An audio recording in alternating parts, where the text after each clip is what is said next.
Halo, Assalamualaikum semua. Bertemu kembali dengan Andes Virtual dalam serial Saring is Caring. Bagi yang baru menemukan channel ini, silahkan subscribe dulu ya, agar tidak ketinggalan informasi selanjutnya.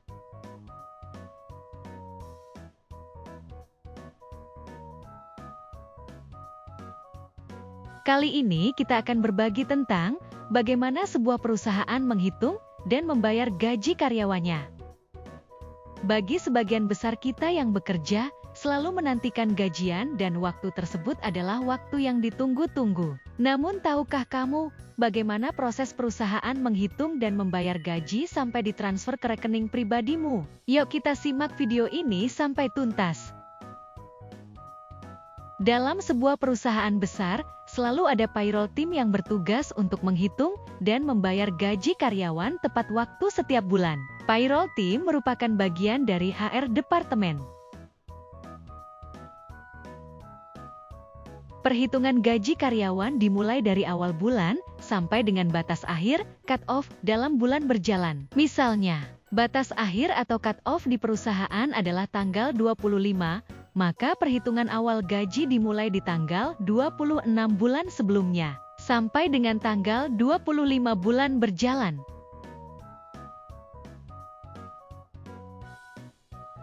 Sementara untuk karyawan yang baru masuk, periode perhitungan gaji dimulai dari hari pertama bekerja, sampai dengan batas akhir atau cut-off seperti pada penjelasan sebelumnya. Jadi gaji pertama kita tidak harus penuh 100%, tetapi menyesuaikan dengan tanggal atau hari pertama kita mulai bekerja.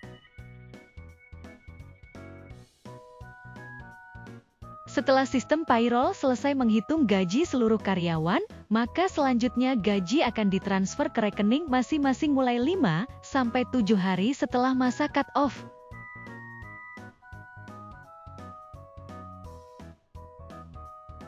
Karena yang ditransfer ke rekening karyawan adalah gaji bersih atau take home pay, maka kita perlu mengetahui komponen apa saja yang dihitung dan dimasukkan dalam gaji bulanan yang masuk ke rekening kita.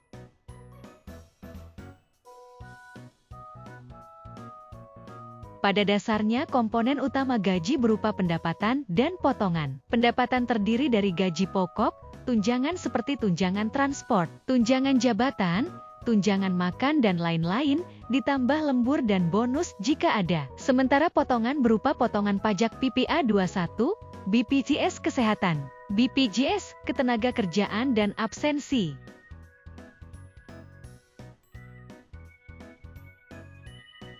Komponen gaji tersebut sudah dituangkan dalam perjanjian kerja yang kita tanda tangani dan disahkan oleh Dinas Tenaga Kerja setempat. Gaji untuk setiap karyawan jelas berbeda, bergantung pada jabatan dan tanggung jawab yang sudah disepakati sebelum memulai suatu pekerjaan. Tapi tidak perlu khawatir, karena perusahaan memiliki program career development yang akan memfasilitasi penambahan gaji ataupun kenaikan jabatan sesuai dengan prestasi kerja kita dan dinilai secara periodik oleh pihak manajemen. Jadi, ayo semangat, tunjukkan prestasi kerja melalui pencapaian key performance indikator yang ada pada pekerjaan kita.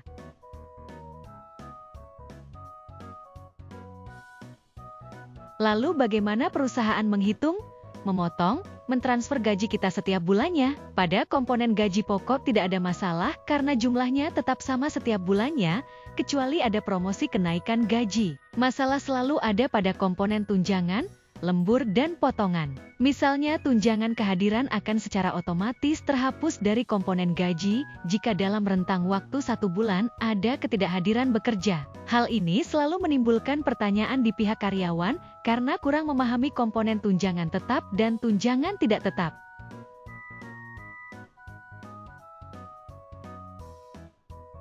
Untuk hitungan jam lembur setiap perusahaan menggunakan formula baku yang ditetapkan pemerintah. Gaji pokok dibagi 173, maka angka tersebut merupakan upah untuk 1 jam lembur. Misal gaji pokok, termasuk tunjangan tetap, berjumlah 5 juta rupiah. Maka upah lembur untuk 1 jam adalah 5 juta dibagi 173. Jadi upah lembur yang harus dibayar untuk 1 jam adalah Rp28.902. Tetapi untuk upah lembur di Indonesia, jam pertama dengan jam selanjutnya upahnya berbeda. Jika dalam contoh tadi jam pertama upahnya Rp28.902, maka untuk upah jam kedua sampai jam ketujuh adalah upah jam pertama dikalikan 1,5. Jadi upah jam kedua sampai jam ketujuh adalah Rp43.353 untuk setiap jamnya. Contoh dalam satu hari kita bekerja lembur sebanyak 4 jam maka upahnya adalah Rp28.902 untuk jam pertama. Rp43.353 untuk jam kedua, Rp43.353 untuk jam ketiga, Rp43.353 untuk jam keempat. Maka total upah lembur untuk hari tersebut adalah Rp158.961.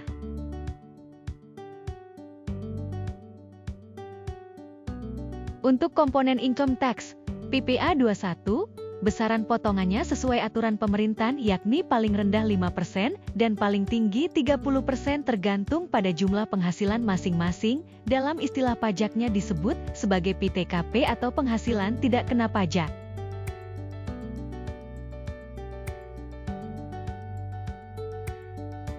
Potongan BPJS Kesehatan, Health Insurance, sebesar 1,5% dari gaji, ditambah 3,5% yang akan dibayarkan perusahaan.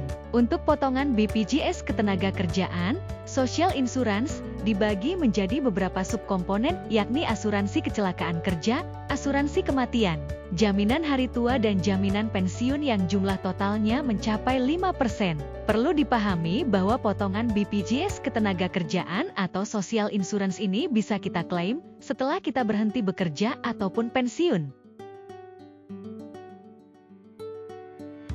Agar lebih mudah memahaminya, kita bisa melihat contoh slip gaji bulanan berikut komponen-komponen di dalamnya. Setiap perusahaan memiliki kebijakan sendiri dalam hal memberikan tunjangan kepada karyawannya. Tunjangan tetap artinya yang dibayarkan rutin setiap bulan bersamaan gaji pokok dan terhitung dalam formula hitungan upah lembur. Tunjangan tidak tetap dibayarkan berdasarkan performance kita setiap bulannya, dan tunjangan ini tidak masuk dalam formula hitungan upah lembur.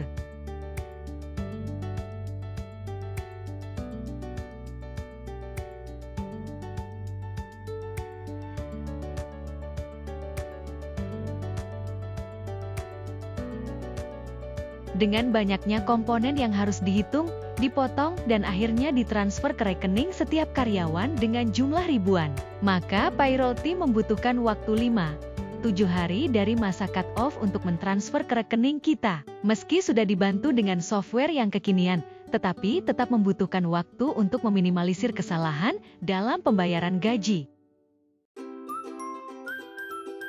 Setelah gaji ditransfer ke setiap karyawan, maka tanggung jawab payroll team sudah selesai dan bersiap menyelesaikan komplain yang berhubungan dengan pembayaran gaji. Selanjutnya, tanggung jawab pribadi kita sendiri untuk menggunakan gaji yang telah kita terima dengan baik dan benar. Gaji tersebut merupakan jerih payah dan keringat kita sendiri, sebaiknya digunakan dengan bijak agar bisa memberi manfaat.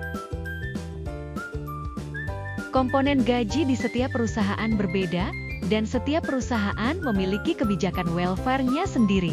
Sebagian perusahaan memberikan gaji pokok yang tinggi, tetapi mengurangi komponen tunjangan.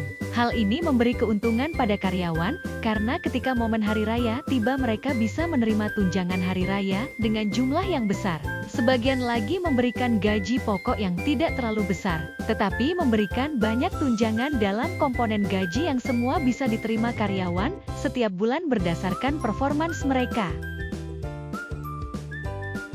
Tetapi berapapun gaji yang kita terima wajib kita syukuri.